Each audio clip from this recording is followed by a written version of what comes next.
let's look at some specific events and concepts that you're doing for the Trun Kitchen. And we're doing the first one I think to talk about are the Four Seasons lunches. Jennifer, could you just go over the general concept? Yeah. So it's new this year. So there will be our Seasons on the Farm lunches. So the first one is March 7th, and so we'll have one each season with a theme. And the idea is to have guests come and really experience what's happening that season on the farm, tasting it, and also learning a little bit about what it's like that season for us, either working in the gardens or in the vineyard, and just sharing that experience, because we are working with this seasonality and the changes in the flows. That's how we work. And so to be able to share that with people so they understand what it's like to how the wine gets in the bottle, how the food gets served, and just understanding that whole experience. So Carl, how do you develop a menu for that type of event? Yeah, it's really fun. It's as much looking at the products there and thinking about, this first one is coming up as rest. So to me, thinking about like how do you express this rest or rejuvenation or relaxation through food, and just really being able to kind of put those, give that feeling and be able to use all the produce that is being produced here. I think we're set.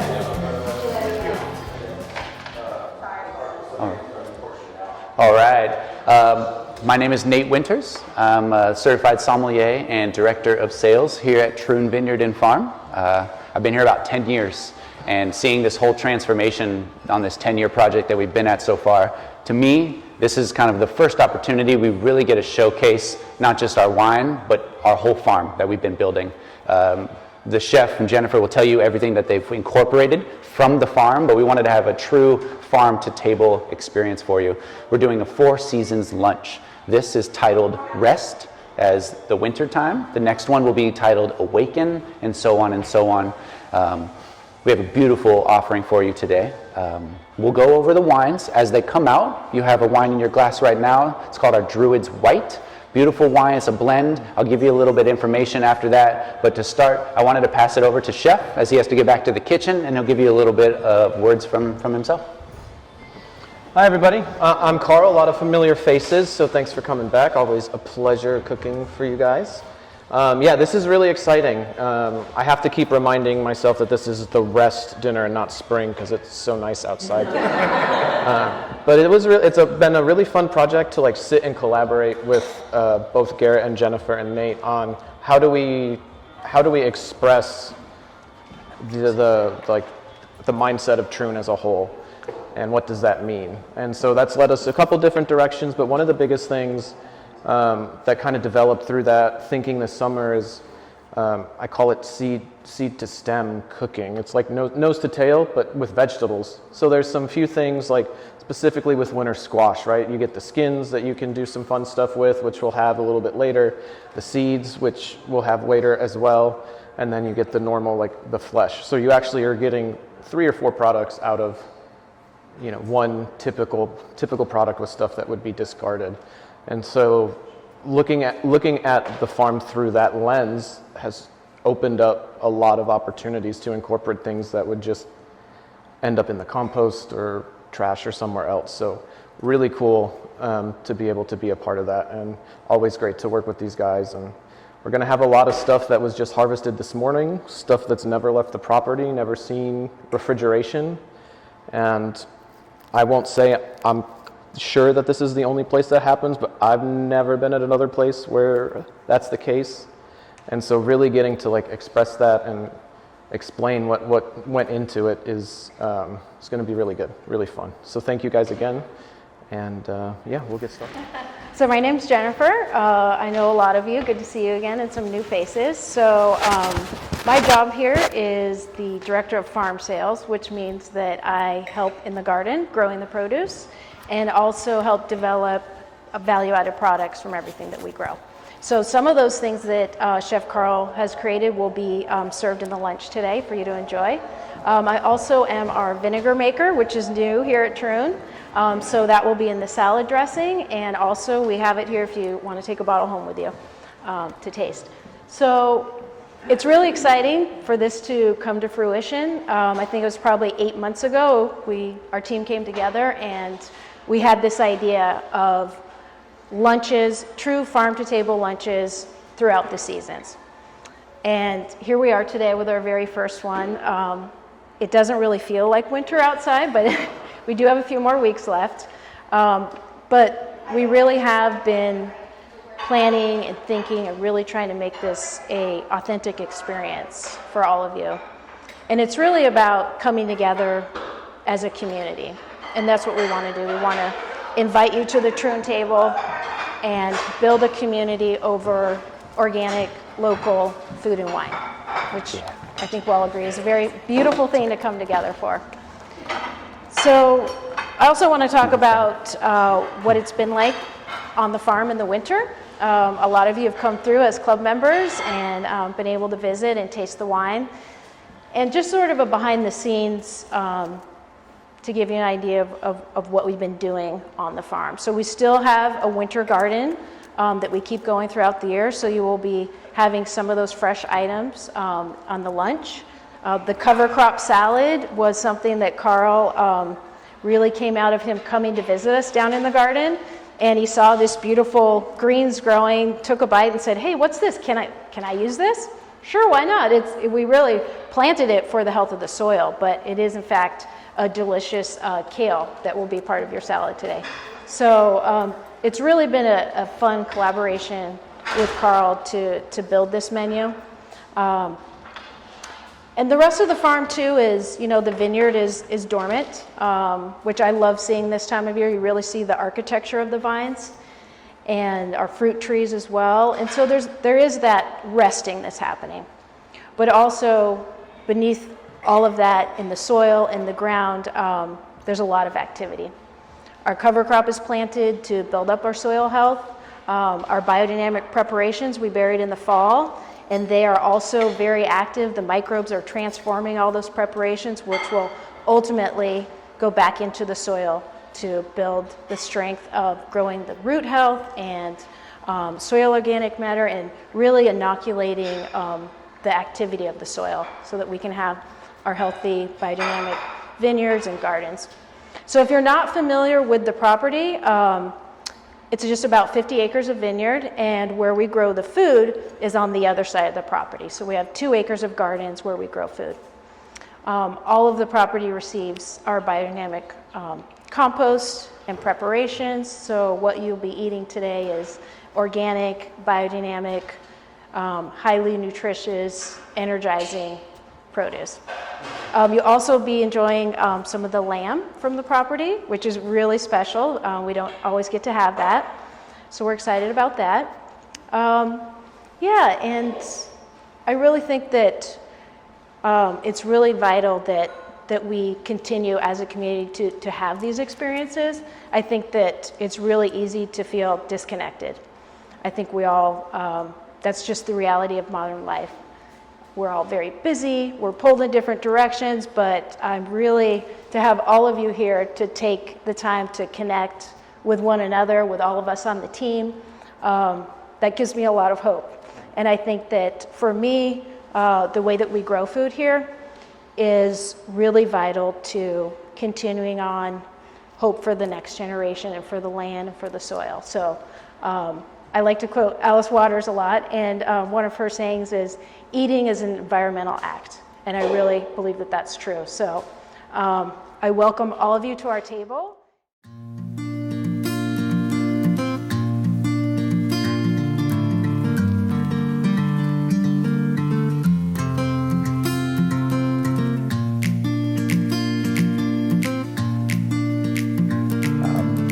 This is an exciting moment for Troon in general. I think this is one of my favorite white wines we've ever made.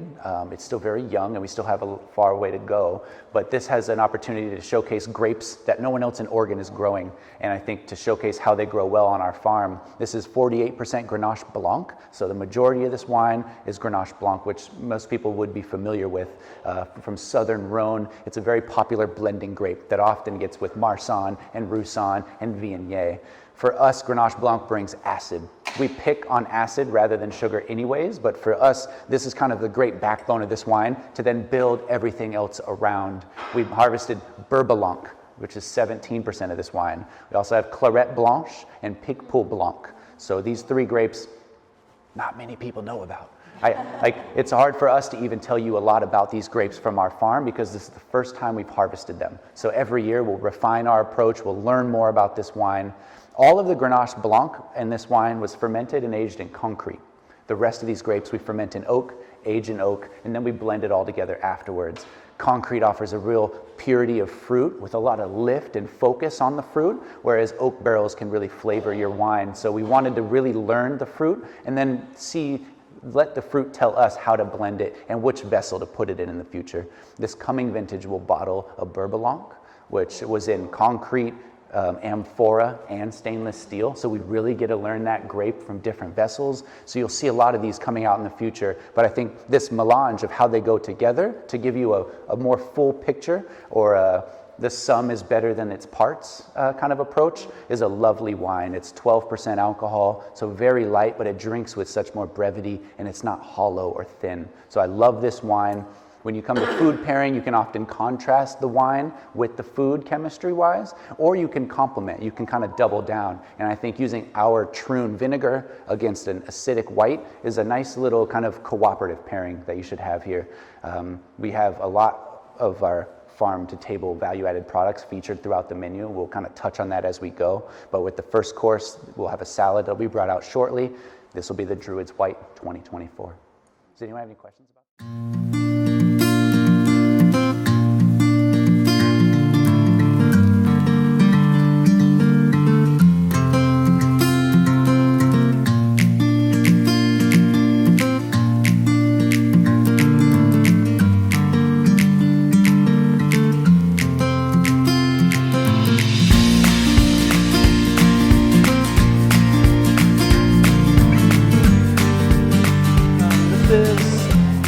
This is, for me, a pretty exciting dish, which I never thought I'd say about salad. This dish came by accident, and I was sitting there thinking about it. It's kind of the perfect way to start this rest dinner, or lunch. Trying to think, like, how do you express the, rest in food form? Is like feed people a bunch of pasta and carbs so they're tired. And, well, we'll do that later, but so this dish happened completely by accident. We were walking through the garden a couple weeks ago, and I was like, what is this? I've gotten in the habit of assuming everything grown out there is just edible, so I'll just start picking random leaves and eating. And I was like, what's this? And Kurt's like, oh, that's our cover crop. I was like, well, what do you do with it? He's like, oh, we feed the chickens. And I said, no, I want it. Keep it. So this is a type of kale that they use to as cover crop to fix the nitrogen in the soil. So the soil is resting, and this is what is used to kind of reinvigorate the soil during the off season, right? All the nutrients have been taken out of the garden from the plants and everything. These plants aerate and nitrogen back into the soil. So the soil's resting, and everything here starts with the soil. So we're starting the lunch with the soil. From there, the daikon in there as well is part of the cover crop. You can kind of see them all growing along here. Again, none of these vegetables were planted with the intent of being eaten. Their job has been done by maintaining the soil, which is super cool, I think. The dressing we made is a persimmon vadouvan. So it's a French version of curry, pretty mild, lots of heavy on the spice, cinnamon, cardamom, those types of things. A little bit of koji crunch on the top, just a little bit of texture. And the vinegar that we used is a house-made vinegar from the amber wine. So we fermented that for about 3 or 4 weeks into a vinegar and used that as the acid in the dressing. So, yeah, I hope you guys enjoy.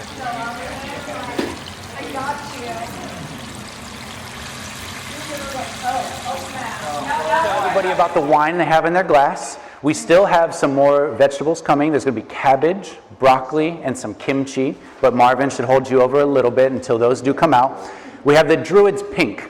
This is a really cool theme for this lunch because every wine will be a Druids wine that we're having, and we've never made this many different Druids wines before, so it's really coming into its own. We'll have a Druids White, Druids Pink, Druids Red, and then a Druids Bubbles. This is really fun. So with the theme, you know, of these are blends to showcase a sense of place. We have made a couple different rosés each year, a Mourvedre rosé, an Ascendant rosé, Druids Pink, and they all have a little bit different intention and a little different result. This has kind of been taking inspiration from Provence, you know, the Mediterranean, southern France, very bright, fresh, like approachable, juicy wine that has a lot of layers underneath it if you wanted to. I think that the Druids wines right now are offering a lot of bang for our buck. When we're harvesting all of our fruit, we do all of our blending here blindly. We label, the person who takes the barrel sample is a different person that labels those wine glasses, and then we sit at a table and we just kind of make what we think is the best wine. Sometimes that's all the grapes, sometimes it's only a few of them. We just try to let the grapes dictate what should happen. So for us, this, again, mostly Grenache, and Grenache can often be like Southern Oregon Pinot Noir. It can get very pretty. Same thing with the rosé. You get these bright pink red fruits. We also have Mourvedre, Counois, and Cinsault. So 4 different grapes all coming from here, which you find in the Southern Rhone and throughout Provence in general. So I think this is a beautiful pink wine. We have not made many of Druids Pinks in the past, and I'm going to sound like a broken record today, but I think this is the best one that we have made every year. That's the goal, right, is to make better wine than the year before. One of my mentors taught me about the 2 T's in wine, tension and texture. I don't want flabby rosé. And I think for us, picking on acid, but getting phenolics right, getting the flavor right with the right clone, putting it together, having so much life jump out of this glass at you, this is my kind of rosé. You know, all of our rosés typically have a little lighter color. They're not too dark. Maybe that'll change in the future. But for now, I really love what this is doing. The sun is out. We're in our pink era here at Troon with all these rosés. So I hope you enjoy this blend of a sense of place. And it should be not too much longer for the rest of the vegetables.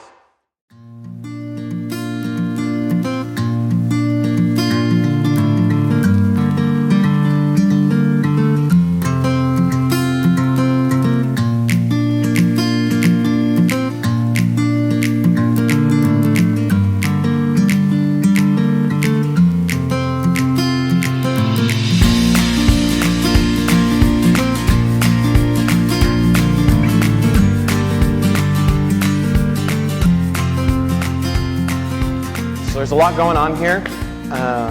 Part of the reason I really wanted to put a lot out during this course specifically is more than once there were people saying, like, don't forget, you know, you've got the stuff, you've got the lunch coming up that you got to have stuff from the garden for us. Like, I'm not worried about it. I had no concern about it being in March or whatever. I knew I had full faith that there would be plenty to offer through preserving from the summer production and just what we had from last year. So we're going to start with the kimchi, the winter squash kimchi. So that is kogi nut, right, Jen? Kogi nut? The big ones? Yeah. That's this orange thing right here? Yeah, yep. We made that with a kimchi, and so all the chilies we use, pretty mild because we use paprika chilies that we grew here. And the onions were from here as well. So all these flavors that you're getting are from Troon, which is pretty special. Next, we're going to go with the sunchokes, which are one of my favorites. We did them in a plantain style. So they were fried in lamb fat from the lamb that we harvested for our next course. And then treated them like a tostone, so smashed them, fried them again. That's served with an onion dip made from our Walla Walla onions. Broccoli, which was a surprise addition. Always love that. That was just simply grilled and then dressed with a persimmon chili crunch. So there's some seeds and nuts and a little bit of Szechuan pepper in there to get that kind of tingly in the back, which is pretty fun. And I think last but not least, the greens. These have been a fan favorite. These are a combination of Swiss chard and kale that have been, I call it a koji Alfredo. So I make ricotta and then ferment it with koji like a miso in the fridge. And then you get a Parmesan-esque flavor in 8 weeks as opposed to the 12 to 24 months, which is really fun. And then last but not least is the cabbage. This has been, I don't often repeat dishes, but like I've served this dish a few times in a row because I am so impressed with the humble cabbage. This is the Filderkraut cabbage, which is a really awesome conical shaped German cabbage, highly prized for it's like the premium cabbage for making sauerkraut and everything. But this we just seared off pretty hard to give it that color. Slow roasted it in a little bit of caramelized whey to bring it to help, turn all those starches into sugars, kind of bring it down. And then finished it on the grill to give it a little crunch and a little smoke. The sauce on the bottom is a grain ragu. So these are a combination of grains, wheat berries, smoked malt, things that have been used in other projects that have served their purpose but are still delicious. And so cooking it down with butter and onions and everything, we kind of made like a grain ragu or like a bolognese, which is pretty fun and delicious. So I think the garden did pretty well considering it was resting this whole time, right? So I'm glad you guys are enjoying. I just wanted to give you a little rundown about the wine in your glass before Carl. We got about a couple minutes before the next plates come out. This is one of our flagship wines that we're known for. This is the Druids Red. This is the 2024 vintage. And I was talking to the other end of the table, and I think it's a great testament to a winery. Everyone can take and make a $100 bottle of wine amazing. But can you make your lowest end affordable wines just as amazing? And I think that's what we're doing here. As I said before, we do all of our blending blind. So some of our best quality fruit ends up in the Druids Red. And I think when I go home at the end of the day, this is the bottle I've been grabbing a lot lately. And it's just singing. It offers the whole end of the spectrum. This is like 12.5% alcohol, but it drinks, again, with a little bit more, I don't want to call it a rich wine, but it has some more density than you would anticipate. This is 25% Syrah, and that Syrah was fermented and aged in concrete. Then we have Mourvedre, Grenache, Cinsault, and Carignan. 5 grapes, and all those other 4 red grapes are fermented outdoors, and then we age it in oak. And so I think the coolest part about this wine is Syrah is known for bramble, purple, violets, dark. The other grapes are known for red fruit wines mainly. So you get this dance of like bramble and red. We use a little bit of stems and some whole cluster, so you add this savory component. And to me, this is one of the most European style wines that we produce right now, and I love it for that. It pairs with just about anything, just the right amount of tannins, very ageable, but right now I think it's just telling us all to drink it.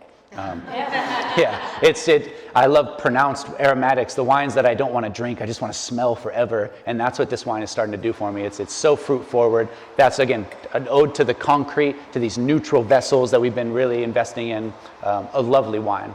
I also wanted to add, we had the Marvin in the garden, we had a lot of vegetables, you had a lot of dips. We are starting to sell all of those dips. We have salsa verde, we have the vinegar curd, we have a fridge full of labeled and ready to go value-added products. I just wanted to give it a plug. If you liked anything specifically today off of your meal, we should be able to sell that for you now, and especially going forward. We're doing a lot more tea blends, a lot more dips, we have vinegars. So again, we're really offering this farm with the vineyard and the wines.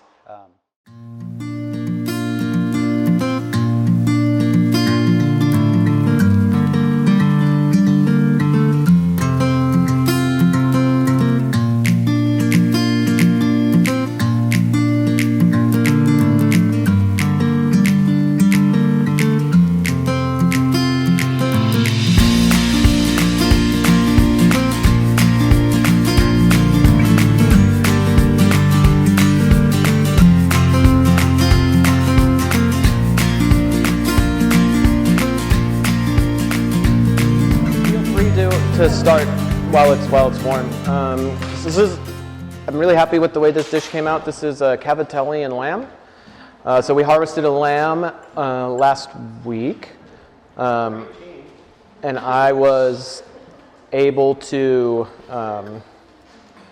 choose which cuts to use. And these cuts, I specifically went after the shanks and the neck, because I find those cuts to be the most flavorful, just because they're highly active and so much going on.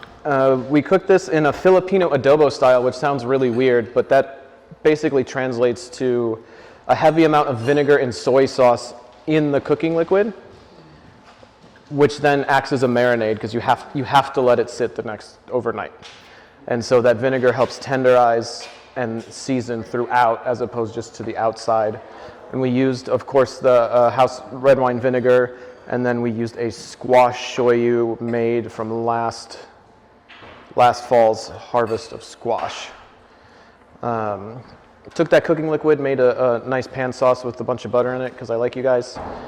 And then the meat, or the meat that we mixed with an onion salsa verde. So this is all types of onions that we've grown throughout the season, all types of alliums. We've got green onions, leeks, garlic, the walla wallas, different variations of preparation from grilled to raw to fermented in there. We just kind of mix those things together, and I think it brings out the nice flavors and everything. Should be great with the red wine, and should be this should make you want to rest afterwards, I would think. So, but don't, because there's dessert still. So, enjoy.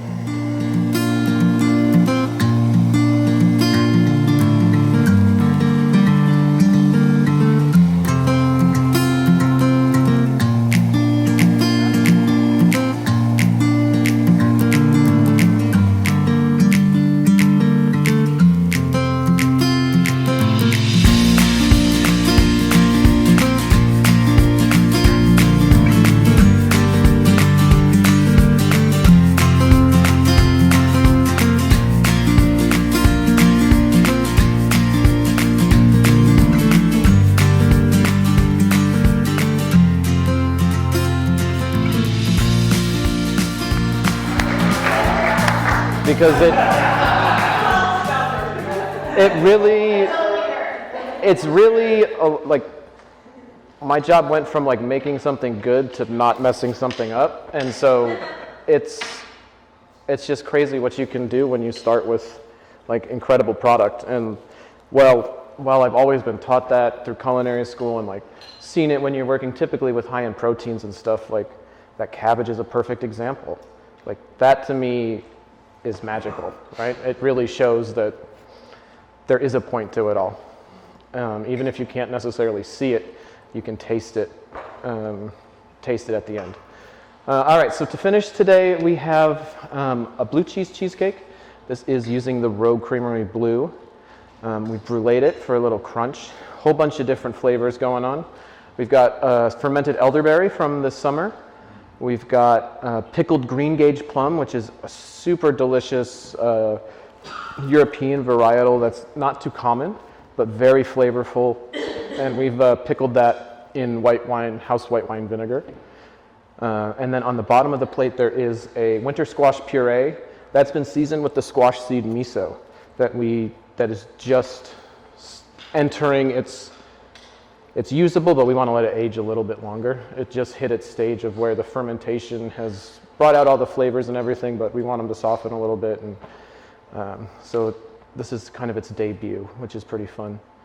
And then last but not least, there's some black honey drizzled over the top, which is just honey that's been held at like 145 degrees, the same as like black garlic or anything like that. And what that does is it caramelizes the sugar like you would on the stove without burning or reducing it. So it's the same consistency, but brings out those dark, richer, deeper notes of the honey, almost like a caramel. So should be great with the bubbles.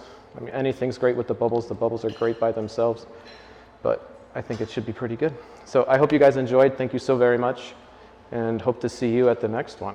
Thank you, Carl.